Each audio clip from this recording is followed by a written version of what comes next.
నమస్తే. ఈరోజు మన స్టూడియోలో ప్రముఖ వేదిక ఆస్ట్రాలజర్ గోనుగుంట్ల సురేష్ బాబు గారు ఉన్నారు. గురుగారితో మాట్లాడేద్దాం. నమస్కారం గురుగారు. మణికంఠ గారు నమస్కారం అండి. గురుగారు, శ్రీ విశ్వవాస నామ సంవత్సరం. సో మరి దీనిలో ముందుగా మేషరాశి వారికి ఈ సంవత్సరం అంతా కూడా ఎలా ఉండబోతుంది?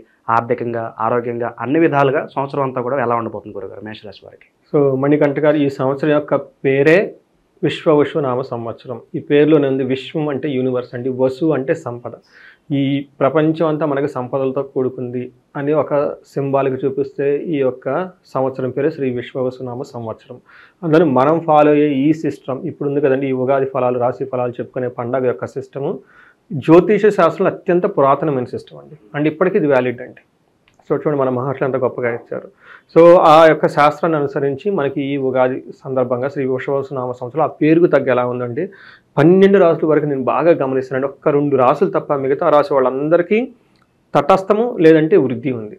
ఒక్క 2 రాసులకు మాత్రం కొంచెం నెగిటివ్గా, ఇబ్బందికర పరిస్థితులు అయితే తక్కువ అంటారు. లేదండి, ఆ సంవత్సరం యొక్క ఫలితం ఎలా ఉందండి. విశ్వవసునామ సంవత్సరం పోయినసారి చూసుకున్నాను అనుకోండి, క్రోధి నామ సంవత్సరం. క్రోధి అంటే కోపం, పేరులోనే క్రోధం ఉంది. అందుకని ఏంటి, మనకి రాజకీయాలు మారిపోవటము, అప్పటిదాకా 10 ఏళ్ళు 5 ఏళ్ళు చేస్తున్న వాళ్ళంతా వెళ్ళిపోవటం, ప్రజల వాళ్ళ మీద కోపం, వీళ్ళు వాళ్ళ మీద కోపం. అన్ఎక్స్పెక్టెడ్ థింగ్స్ చాలా జరిగాయండి. మనకి కాలిఫోర్నియాలో అడవులు ఒక 40 కిలోమీటర్ల దాని అడవులు కాలిపోవటము, ఆ తర్వాత మనకి చాలా కోపం అనమాట, ఒకరి మీద ఒకరికి యాంగ్రీ. ఈ టైప్ సిచ్యువేషన్ నుంచి విశ్వవశం అంటే ఎంత సాపులు కొట్టుకుంటారు, ఏం చేస్తారు, అంతా మన ఊళ్ళో బతికే వాళ్ళమే కదా, అంతా మనోళ్లే కదా, చూడు ఒక చోట ఎక్కడో ప్రాబ్లం ఉంది, ఎందుకు దాన్ని మనస్పాడు చేసుకుంటావు, ప్రపంచం అంతా ఇంకా అవకాశాలు ఉన్నాయి, అద్భుతాలు ఉన్నాయి అని చెప్పేసి విశ్వవసునామ సంవత్సరం. మన పల్లెలో ఊళ్ళలో కూడా అంతే కదండి, ఏదైనా గొడవ లేనప్పుడు ఎంతసేపు కొట్టుకుంటారు, ఇంక రాళ్ళు ఆపండి, బాయ్ ఒకసారి కలిసిపోదాం పాండి అని చెప్పేసి అనుకుంటారు కదండి. అట్లానే మనకి ఏదైనా మనస్పర్ధలు వచ్చినా ఒక పెళ్ళిళ్ళు మళ్ళీ అందరూ కలుస్తారు, ఎంతసేపు కొట్టుకుంటారులే కానివ్వండి కానివ్వండి. అట్లానే ఈ సంవత్సరం ఇప్పటిదాకా ఏదైనా కనుక అపశృతులు అవన్నీ కలామిటీస్ ఉంటే ఈ పండగ తర్వాత అందరికీ సంపదమయం, ఐశ్వర్యమయంగా ఉంటుందని ఈ యొక్క సంవత్సరం పేరు అలా పెట్టారు. అదేవిధంగా మీరు నమ్ముతారు లేదండి, 12 రాసులు ఒక్క 2 రాసులు తప్ప మిగతా 10 రాసులకు కూడాను కొన్ని రాసులకు తటస్థంగా ఉంది, కొన్ని రాసులకు బాగా వృద్ధి, ఇంకా వృద్ధి ఉన్నాయి. అందుకని చెప్పి ఓవరాల్గా చూసుకుంటే అన్ని రాసుల వరకు బాగుంది. కాబట్టి మనం మేషరాశి వాళ్ళు కూడా చూసుకుందాం. ఫస్ట్ ఇందులో నక్షత్రాలు అశ్విని, భరణి, కృతిక. అశ్విని 1, 2, 3 పాదాలు, భరణి 1, 2, 3, 4 పాదాలు, కృతిక ఫస్ట్ పాదం అంతా మనకి మేషరాశిలో ఉంటారు. ఈ రాశి ఒక మనకి కందాయ ఫలాలు, ఆదాయం, వ్యయం, రాజ్యపూజ్యం, అవమానం అని చెప్పేసి మనకు ఒక న్యూమరిక్లో ఒక బ్యూటిఫుల్ సిస్టమ్ పెట్టారండి. ఇలా పెట్టిన సిస్టమ్ మన ఒక సిస్టంలోనే ఉందండి, వేరే ఎక్కడా లేదండి. ఇందులో ఇలా చూసుకుంటే ఆదాయం 2, వ్యయం 14. సో ఖర్చులు ఎక్కువగా ఉన్నాయి, ఆదాయం తక్కువగా ఉంది. కరెక్ట్ అండి. అలా రాజ్యపూజ్యం 5, అవమానం 7. సో ఇది కూడా వీళ్ళకి అనుకూలంగా లేదు. దీనికి ఒక కారణం కూడా ఉందండి, మనం తర్వాత చెప్పుకుందాం. ఇదైతే వీళ్ళు ఈ ఫిగర్స్ని ఇప్పుడు దాకా పెట్టుకుంటే ముందు ఎలా ఉందో చూద్దాం. మనకి గ్రహాల యొక్క స్థితి మనం చూసుకుంటే అండి, శని, గురు, రాహు, కేతుల యొక్క సంచారాన్ని బాగా ఇంపార్టెంట్గా కన్సిడరేషన్ చేస్తారు. ఇందులో భాగంగా ఈ రాశి వాళ్ళకి 12వ ఇంట్లో శని ఉన్నారండి. గురుడు వచ్చేటప్పటికి 3వ ఇంట్లో ఉన్నారు మిథున రాశిలో, తర్వాత 11వ ఇంట్లో రాహు, తర్వాత మనకి కేతు వచ్చేటప్పటికి సింహరాశిలో ఉన్నారు. ఈ యొక్క గ్రహస్థితిని బట్టి మనం కనుక చూసుకుంటే మన మహర్షులు లఘు గోచారం, సూక్ష్మ గోచారం అని ఒక కాన్సెప్ట్ పేరండి. దీని ప్రకారం ఏంటంటే వెరీ సింపుల్గా 3 మొక్కలు ఎలా ఉందో తెలుసుకోవచ్చు. సంస్కృతంలో వాళ్ళు చెప్పారన్నమాట. అర్ధవిహితం, స్థితినాశనం, శోకం, సౌఖ్యం. చూడండి, ఈ 4 మాటలు అర్థమైతే ఈ సంవత్సరం అంతా వాళ్ళకి అలానే ఉంటుంది. ఫస్ట్ ఏంటంటే అర్ధవిహితం అంటే ధనం లేకుండా ఉండటం. స్థితి నాశనం, వాళ్ళ యొక్క పొజిషన్, ఏదైనా కనుక జాబ్ కానివ్వండి ఇంకోటి కానివ్వండి వాళ్ళ యొక్క పొజిషన్ కోల్పోయే అవకాశం ఎక్కువగా ఉంటుంది.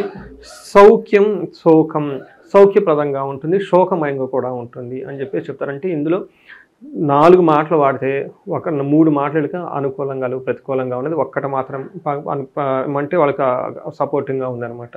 మనం డీటెయిల్స్ గోచారం ప్రకారం చూస్తే ఏమవుతుంది, ఎందుకు ఈ మేషరాశి వాళ్ళకి ఆదాయము మనకి, తర్వాత ఖర్చులు ఎక్కువ, తర్వాత అవమానాలు ఎక్కువ, అంటే వేరే ఇప్పటిదాకా మనం చూసుకున్నాం. మరి వీళ్ళకి ఆర్థికంగా చూసుకున్నట్లయితే కాస్త ఇబ్బందికర పరిస్థితులు అని చెప్పుకోవచ్చా ఈ సంవత్సరం? చాలా ఇబ్బందికరంగా ఉన్నాయండి. అంటే ఏమవుతుందంటే వీళ్ళ లైఫ్లో ఒక కొత్త ఫేజ్ రాబోతుందండి. అది అంత అనుకూలంగా ఉండదు.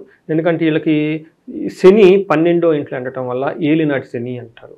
ఏలినాటి శని అంటే ఈ పేరులోనే ఉందండి. వీళ్ళకి వచ్చే 7.5 సంవత్సరం చాలా జాగ్రత్తగా ఉండాల్సిన టైం. అంటే ఇది భయపడ్డాను కదండి, అంటే మనం కేర్ఫుల్గా ఉండాలండి. మనం నడిచేటప్పుడు మనం నడుస్తూ ఉంటామండి, ఫ్లోర్ మామూలుగా అంటే ఒక ఫ్లోర్ తడిగా ఉంటే చూసుకొని నడవాలి, కింద పడతాం. అందుకని ఈ వచ్చే 7.5 సంవత్సరం వీళ్ళకి ఏలినాటి శని ప్రభావంతో చాలా ఇబ్బందులు పడాలి. ఏలినాటి శని అనగానే చాలా వరకు మెంటల్గా డౌన్ అయిపోతారు. ఇంకా నాకు బ్యాడ్ టైం స్టార్ట్ అయిపోయింది, నాకు ఏది కలిసి రాదు అని చెప్పి మెంటల్గా వాళ్ళు ఫిక్స్ అయిపోతున్నారు చాలా మంది కూడా. అంటే మనకి లైఫ్ ఎప్పుడు ఎలా ఉండాలో అలా ఉండాలండి. మన రోడ్లో వెళ్తున్నప్పుడు డేంజర్ అని బోర్డు పెట్టినప్పుడు స్మూత్గా వెళ్ళాం కదండి. ఇప్పుడు అవుటర్ రింగ్ రోడ్లో వెళ్తూ ఉంటారు, 120 అని పెడతారు. 120 వెళ్ళకపోతే ప్రాబ్లం, అక్కడ వెళ్ళాలి ఆ స్పీడ్తో.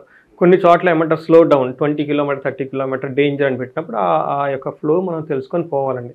ఇది కూడా లైఫ్లో ఏమవుతుందంటే కొన్నిసార్లు మనం స్లోగా ఉండాలి, కొన్నిసార్లు దూకుడుగా ఉండాలి, కొన్నిసార్లు మనం ఇంటర్నల్గా ఫోకస్ చేసుకోవాలి, కొన్నిసార్లు బయట పెట్టుకోవాలి, బయటకు చేసుకోవాలి. అందుకని ఈ యొక్క గేమ్ ఏంటంటే ఎక్కడ బాగుంటుంది ఎక్కడ బాగలేదు అని చెప్పారు. ఇందులో చూడండి వీళ్ళకి సౌఖ్యం అని చెప్పారు. ఎందుకు సౌఖ్యం అని చెప్పారు? డబ్బు లేకపోయినా, నీ పొజిషన్ లేకపోయినా ఫైనల్గా సౌఖ్యంగా ఉంటావు కదా. డబ్బు ఉంటేనే సౌఖ్యం ఉండాలా? తర్వాత మీరు మంచి పొజిషన్లో ఉంటేనా? కాదు కదా, ఆ పొజిషన్లో ఉన్న ఛాలెంజ్ కూడా చాలా ఉంటాయి. ఆయన ఈ జాబ్ ఎప్పుడు పోతుంది, తలనొప్పిని జాబ్ వదిలేసి ఇంట్లో కూర్చొని హ్యాపీగా ఉన్న వాళ్ళు చాలా మనం సీరియల్స్ చూసుంటాం కదండి. ఏంట్రా బాబు ఎంత పెద్ద మనీ, ఈ టప్పులు ఆ టప్పులు, అసలు మనీ గొడవే వద్దు, హ్యాపీగా వదిలేసి సింపుల్గా ఉండాలనిపించిన రోజులు ఉంటాయి కదండి. అందుకని చెప్పేసి మనకి అర్ధరహితం అని ఇవన్నీ మనకు చెప్తారు. అయితే ఏలినాటి శని కాన్సెప్ట్ ఇందులో ఎక్కువగా మనం డిస్కస్ చేసుకోవాల్సింది ఏంటంటే, ఈ మేషరాశి వాళ్ళకి నేను ఆల్రెడీ కొన్ని వీడియోలో చెప్తూ వచ్చాను. 2025 న్యూ ఇయర్ ఫలితాలు అప్పుడు కూడా వీళ్ళకి ఒకసారి ఎక్స్ప్లెయిన్ చేశాను. ఏమవుతుంది, ఎందుకు ఏలినాటి శనిలో ఎలా అంటే, శని అంటే స్లో అని మీనింగ్ అండి. శని అనేది సంస్కృతం, దాన్ని మనకి ఇంగ్లీష్లో చేస్తే స్లో అంటారు, లేదంటే ఆలస్యం అవుతుంది. ప్రతి పని కూడా వీళ్ళకి జీవితంలో ఆలస్యం అవుతుంది. ఒక చిన్న ఎగ్జాంపుల్, అంతకుముందు ఒక చిన్న ఫోన్ కాల్తో పని అయ్యేది, ఈసారి 10 సార్లు ఫోన్ చేసి వస్తుంది. మరి 10 సార్లు వస్తే ఫ్రస్ట్రేషన్ వస్తుంది కదండి. వీళ్ళు గమనించుకోవాలి, సంథింగ్ చేంజ్ అయ్యింది, అంత ఫాస్ట్గా మూవ్ అవ్వదు, నేను అడ్జస్ట్ అవ్వాలి అన్నదానికి అది రియలైజేషన్ అయితే హ్యాపీనే. నిన్నటిదాకా 10 ఫోన్ కాల్స్, ఇప్పుడు రోజు నుంచి 10 ఫోన్ కాల్ చేయాలి, ఇంకంతే, ఇంక వేరే ఆప్షన్ లేదు, మెంటల్గా ఫిక్స్ అయిపోవాలి. రెండోది ఏంటంటే మనీ విషయంలో చాలా కేర్ఫుల్గా ఉండాలండి. ముందు మన మహర్షులు ఏం చెప్పారో చూద్దాం. మన మహర్షులు ఏం చెప్తారంటే, మానహాని మనక్లేశ కృషి భోజనమల్పశ నిత్య సంవాద దారిద్ర్యం ద్వాదశి స్థానగే శని. శని 12వ ఇంట్లో ఉంటే ఏమవుతుంది? ఫస్ట్ మానహాని అంటే ఏంటి? మానహాని అంటే అగౌరవం కలుగుతుందంట. ఏంటి అగౌరవం కలగటము? నేను ఒక ఫోన్ చేస్తే టక్కన వచ్చేవాడు ఫోనే ఎత్తట్లేదు, నేనంటే విలువ లేదా, అసలు ఏంటి నేనంటే లెక్క లేదా? అప్పటిదాకా వీళ్ళ కింద పనిచేసే ఎంప్లాయీస్ కానీ వీళ్ళు కానివ్వండి మంచి విలువ ఇచ్చేవాళ్ళు, సార్ అని దండాలు దశకాలు పెట్టేవాళ్ళు, అసలు వీళ్ళంటే లెక్కే లేకుండా అసలు మనిషి కనపట్లేదు. వీళ్ళు ఏమవుతుంది? అవమానంగా ఫీల్ అవుతామండి, వాల్యూ కోల్పోతున్నారంటే. అంటే ఇది మీ మనసులో మీ పక్కన మీకు వాల్యూ అలాంటి వాళ్ళు ఉంటేనా లేదని మీరు ఇప్పుడు నిర్ణయించుకోవాలి. మీకు వాల్యూ మీ చుట్టూ వాళ్ళు ఉండేది కాదండి, ఇట్స్ ఇంటర్నల్. మీరు ఎంత మన వాల్యూ ఏంటో మనం తెలుసుకోవాలి, అంత ఆధ్యాత్మికంగా ఉంటున్నాం, మనం ఎంత వాల్యూస్ మనం స్టిక్ అవుతున్నాం, మన గురువుల్ని మనం ఫాలో అవుతున్నాం, మన పెద్దవాళ్ళు చెప్పిన మాటలు మనం ఫాలో అవుతున్నాం. మనం ఫాలో అవ్వకపోతే మనల్ని ఎలా వీళ్ళు ఫాలో అవుతారు? సో ఇప్పటిదాకా ఈ హైపోక్రసీ అంటే చూడండి, అది పోతుందండి, ఎగిరిపోతుంది. అందుకని రెండోది మన క్లేశ, మనసులో తెగబాటు పడిపోతుంది, ఇదేంటి నేను నా మాట ఎవరంటలేదు అని చెప్పేసి. ఈ సూత్రం ఏలినాటి శని ఉందని తెలుసుకుంటే అంత. అందుకని మన పూర్వకాల రాశి ఫలాలు ఏం చెప్తారంటే, బహిరంగంగా చెప్పేవాళ్ళు. ఎందుకు? దేవస్థానంలో ఊళ్ళో అందరూ తెలుసుకోవాలి, ఎందుకంటే ఊరంతా హ్యాపీగా ఉండాలి కదా. నిన్న మొన్నదాకా పరుగులు పెట్టినట్టు సడన్గా ఆగిపోయేసి ఇదేందని తెలియక ఫ్రస్ట్రేషన్ అయిపోయి డిప్రెషన్ వెళ్ళిపోయి బీపీలు షుగర్లు వచ్చి హాస్పిటల్కి వెళ్ళిపోయి ఇలా కాదు. ఓకే, కొన్ని ఇన్ఫ్లుయెన్స్ నా మీద ఉంది, కొన్ని పనులు నాకు త్వరగా కావు, అందుకని వదిలేసేసుకోవాలి, అయినప్పుడు అవుతుంది అని ఆరాంగా కూల్గా ఉండటం నేర్చుకోవాలి. రెండోది కృషి భోజన మల్పశ అంటే ఏదైనా కనుక పని చేస్తే అందులో రిజల్ట్ ఎక్కువగా రాదు. అప్పటిదాకా 10 రూపాయల లాభం వచ్చింది, ఇప్పుడు సడన్గా రూపాయికి పడిపోతుంది. ఇదేంటి ఎంత పెద్ద కష్టపడ్డా నేను నిన్న మొన్నదాకా వచ్చింది, ఎందుకు లేదు ఏంటి తల కొట్టుకొని చుట్టూ పోయికొని పిచ్చోళ్ళు కావద్దు, అది శని యొక్క ప్రభావం వల్ల అని గమనించాలి. అట్లీస్ట్ ఒక రూపాయి వస్తుంది, బీ హ్యాపీ, వచ్చిన దాంట్లో హ్యాపీగా ఉండాలి. తర్వాత ఏమంటే నిత్య సంవాద, దీన్ని తట్టుకోలేక పాపం అరుస్తూ ఉంటారు, నా ఫోన్ ఎందుకు ఎత్తలేదు, ఆపేసాయి, ఇదేంటి నిన్న మొన్న 10 రూపాయలు అంటే ఇతను తెలవకుండా రెసిస్టెన్సే తిడుతూ ఉంటాడండి, అరుస్తూ ఉంటాడు, చిరాకు పడుతూ ఉంటారు. పాపం సహజం కదండి, అప్పటిదాకా విలువ ఇచ్చి అప్పటిదాకా పోయిన వాళ్ళు ఒక ఇన్సల్ట్గా ఫీల్ అయిపోతారు కదండి. మనకు కావాల్సిన వాళ్ళు ఎందుకు ఇలా బిహేవ్ చేస్తున్నారు థాట్స్ వస్తాం. అందుకని పాపం ఫ్రస్ట్రేషన్స్ అందరి మీద అరిచేస్తూ ఉంటాడు. దీనికి తోడు ఫైనాన్షియల్ డబ్బు రాదు చేతికి. అంటే అప్పటిదాకా ఒక 10 డేస్లో అమ్మిన ఒక ప్రోడక్ట్ వీళ్ళు బిజినెస్ పీపుల్ అయితే 40 డేస్లో అమ్ముతూ ఉంటారు. అంటే ఆ సైకిల్ పెరిగిపోతుంది, దీంతో ఆపరేషన్ కాస్ట్ పెరిగిపోతుంది. అంటే బిజినెస్ అంటే ఎప్పటికప్పుడు ఫ్లో అవుతూ ఉండాలి కదా, మనీ అంత రొటేషన్ వీళ్ళకి అంత రొటేషన్ అవుతుంది, వీళ్ళకి అది రాదు. దీంతో వీళ్ళు ఫ్రస్ట్రేషన్ అయిపోతారు, టయానికి డబ్బు రాదు, టయానికి ఎవరు రెస్పాండ్ అవ్వరు, నన్ను ఎవరు గౌరవించట్లేదు, మనసులో ఆందోళన పడుతూ ఉంటారు, ఈ ఫ్రస్ట్రేషన్ అంతా జనాల మీద కుక్కల మీద అటుస్తూ ఉంటారు అనేది మనకు శాస్త్రంలో చెప్పబడింది. అంతేకాకుండా అందుకని ఏలినాటి ఇది తెలుసుకోవాలండి. తెలుసుకుంటేనే సగం పరిహారం. మనకి శాస్త్రంలో చాలా క్లీన్గా జరిగింది. ఎవరైతే ఈ రాశి ఫలాలు భక్తిగా శ్రద్ధగా విని తెలుసుకుంటారో సగం ప్రాబ్లమ్స్ పోతాయి అక్కడే. అందుకని గుళ్ళల్లో ఓపెన్గా చెప్పుకుంటారు. మనం ఎందుకు చెప్పుకోవాలండి ఇది తెలుసుకోవాలి. ఇది ఫస్ట్ క్లాస్లో మేషరాశి వాళ్ళు, నాకు ఆల్రెడీ మేషరాశి వాళ్ళు చాలామంది కాల్స్ స్టార్ట్ చేశారు. మాది పర్సనల్ జాతకం కూడా చూపించుకోవాలనుకుంటున్నాను. అయితే ఇది ఎంతవరకు అంటే 50%, 40-50% మాత్రమే ఎఫెక్ట్ అవుతుంది. కొంతమందికి 30. వాళ్ళ ఇండివిజువల్ జాతకం మనం కనుక చూస్తే వాళ్ళ దశ ఎలా ఉంది, ఇది మనకి దశ ఇలా ఆపుతుంది చాలా వరకు ఈ ప్రాబ్లమ్స్ కాకుండా. అందుకని నేను మేషరాశి వాళ్ళు నాకు చాలామంది కాల్స్ రావటం ఆల్రెడీ స్టార్ట్ అయిపోయి వాళ్ళ కౌన్సిలింగ్ అంతా ఇస్తున్నాను, భయపడద్దని. ఇంతేకాకుండా వీళ్ళకి డిస్ట్రక్షన్ ఆఫ్ ఫైనాన్స్. అప్పటిదాకా పాపం వీళ్ళు 5 లక్షలు 10 లక్షలు ఒక కారు వాహనాలు ఏదో కొనుక్కుంటారు. మొన్న ఒకళ్ళు లేడీ చెప్తా ఉంది, ఏమంటే నా దగ్గర 2 కార్లు ఉన్నాయండి, 2 ఆఫీసులు ఉన్నాయండి, ఈ ఏలినాటి సెల్లో 2 కార్లు పోయినాయి, 2 ఆఫీసులు పోయినాయి, నేను అక్కడిని కూర్చున్నానండి, ఫోన్ ఎత్తాలంటే భయం వేసండి, బయటికి పోవాలంటే ఎలా పోతున్నానండి అని. అందుకంటే అప్పటిదాకా పాపం వీళ్ళు ఏదో దాచుకొని ఉంటే ఈ ధనం ఈ టైంలో కూలిపోతారు. డిస్ట్రక్షన్ ఒక్క వర్డ్ అంటే నాశనం అయిపోతుందంట. అందుకని ఏం చేయాలంటే మనీ విషయంలో ఎవ్వరికి ఒక్క రూపాయి ఏడ్చి గీ పెట్టినా బయట తీయదు. ఇలాంటి సమయాల్లో గురుగారు కొత్త పెట్టుబడులు పెట్టకపోవడమే మంచిది అంటారా? కరెక్ట్ అండి. అంటే న్యూ ఇన్వెస్ట్మెంట్లు చేయటం, కొత్తగా షేర్ ఇన్వెస్ట్ చేయటం. నేను ఇంకా ఏం చెప్తాను, వీళ్ళకి కొత్త ఏంజల్స్ వీళ్ళు చుట్టూ తిరుగుతూ ఉంటాయి, నాట్యాలు చేస్తూ ఉంటాయి అనమాట. అదేదో అంటారు చూడండి, విశ్వామిత్రుడు తపస్సు చేస్తుంటే ఊర్వశి వచ్చి నాట్యం చేసినట్టు ఆ తపస్సును భంగం చేయడానికి వీళ్ళ మానాన్ని వీళ్ళు ఏదో చేసుకుంటూ పోతూ ఉంటే కొత్త ఆఫర్లన్నీ వీళ్ళ ముందు కనిపిస్తూ ఉంటాయి అనమాట. ఎందుకంటే ఆ ఉన్న డబ్బు పోగొట్టేదాకా ఏదో చేయాలి కదా. మంచి ఫ్రెండ్స్ వస్తారు. అప్పటిదాకా దాని ఫ్రెండ్స్ వచ్చేసి అసలు వీళ్ళని రాముడు ఇంద్రుడు చంద్రుడు భూముడు అని రకరకాల పెరిగి ఈ రాష్ట్రానికి ఆ రాష్ట్రానికి తీసుకెళ్ళిపోయేసి మేమంటారు ఒక అందమైన అమ్మాయిలాగా ఊరించేసి వీళ్ళు డబ్బులను ఎత్తుకొని పోయేసి ఆ తర్వాత అయ్యో జరిగిందా అందుకని చెప్పేసి ఈ రాశి వాళ్ళకి ధనం మీ జేబులోంచి ఒక్క రూపాయి తీసారా ఫస్ట్ ఆ డబ్బు పోతుంది.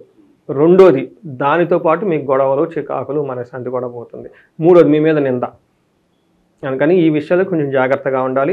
తర్వాత ఫాదర్ హెల్త్ విషయంలో కొంచెం జాగ్రత్తగా ఉండడం ఎంతైనా అవసరం. ఇది ఏలినాటి మనకి ఇది జరుగుతుంది కాబట్టి ఈ ఏలినాటి ఈ సాడేసతి గురించి ఈ ఏలినాటి శని గురించి మాట్లాడుకుంటూ పోతే ఈ ఎపిసోడ్ 2 hours అయినా పోతుంది. అలాగే గురుగారు చాలామంది అడుగుతూ ఉంటారు, మరి శుభకార్యాల పరిస్థితి ఏంటి? పెళ్లి కావాల్సిన వాళ్ళు ఉంటారు, అలాగే ఒక ఇల్లు కొనుక్కొని గృహప్రవేశం చేసుకుందాం అని అంటారు. మరి ఏ వేళకి ఎలా ఉండబోతుంది సంవత్సరం? ఇందులో వెరీ ఇంట్రెస్టింగ్ క్వశ్చన్ అండి. చాలామందికి పెళ్ళిళ్ళకైతే ప్రాబ్లం ఏం లేదండి. ఇప్పటిదాకా మనం ఏం చెప్పుకున్నాం అదే ప్రాబ్లం. మనం ఏం చెప్పుకున్నాం, స్లోగా అవుతుంది, తర్వాత ధనం కోల్పోయే అవకాశం ఎక్కువగా ఉంది. ఎక్కడ రిలేషన్షిప్ గురించి చెప్పలేదండి. రెండోది కొనుక్కోవద్దని ఎక్కడ చెప్పలా. యాక్చువల్లీ ఏలినాటి శనిలో చాలామంది ఇల్లు కొనుక్కుంటారు. నాకు తెలిసిన వాళ్ళు 1.5 కోటి పెట్టి ఇల్లు, అన్ఎక్స్పెక్టెడ్గా ఫైనాన్స్, ఇన్ని ప్రాబ్లం ఉన్నా ఫిక్స్డ్ అసెట్లు ఒక లారీ కొనుక్కోవటం, మిషన్ కొనుక్కోవటం, లేదంటే బంగారం కొనుక్కోవటం, ఇళ్ళు కొనుక్కోవటం, విల్లాలు కొనుక్కోవటం అయితే చాలామంది చేస్తారు. అందులో ఫస్ట్ ఫేజ్లో అయితే కుదరదు. సెకండ్ ఫేజ్ థర్డ్ ఫేజ్లో చాలా ఎక్కువ మంది కొనుక్కుంటారు. ఫస్ట్ ఫేజ్లో చాలామంది కోల్పోతారు. అంటే వాళ్ళకి తెలవదు కదా ఇది నాకు ఏలినాడు శని వస్తున్నా, మనం ఎవరో కొద్దిమంది చూస్తారు, చాలామంది సెలవుని వాళ్ళు అంటారు, వాళ్ళు కోల్పోతే అది ఎక్కువ ఉంటుంది. బట్ సెకండ్ ఫేజ్ థర్డ్ ఫేజ్లో చాలామంది ఇల్లు కొనుక్కోవటం, పెళ్ళిళ్ళు చేసుకోవటం, సంతానం పిల్లలు కూడా మంచి పిల్లలు పుడతారండి. ఏలినాటి శనిలో పిల్లలు చాలా స్ట్రాంగ్గా ఉంటారు. ఎందుకంటే వీళ్ళకి బయట ఎక్కడ ఉండదు కదా, ఇంట్లో టైం ఎక్కువ స్పెండ్ చేస్తూ ఉంటారు పిల్లలకి.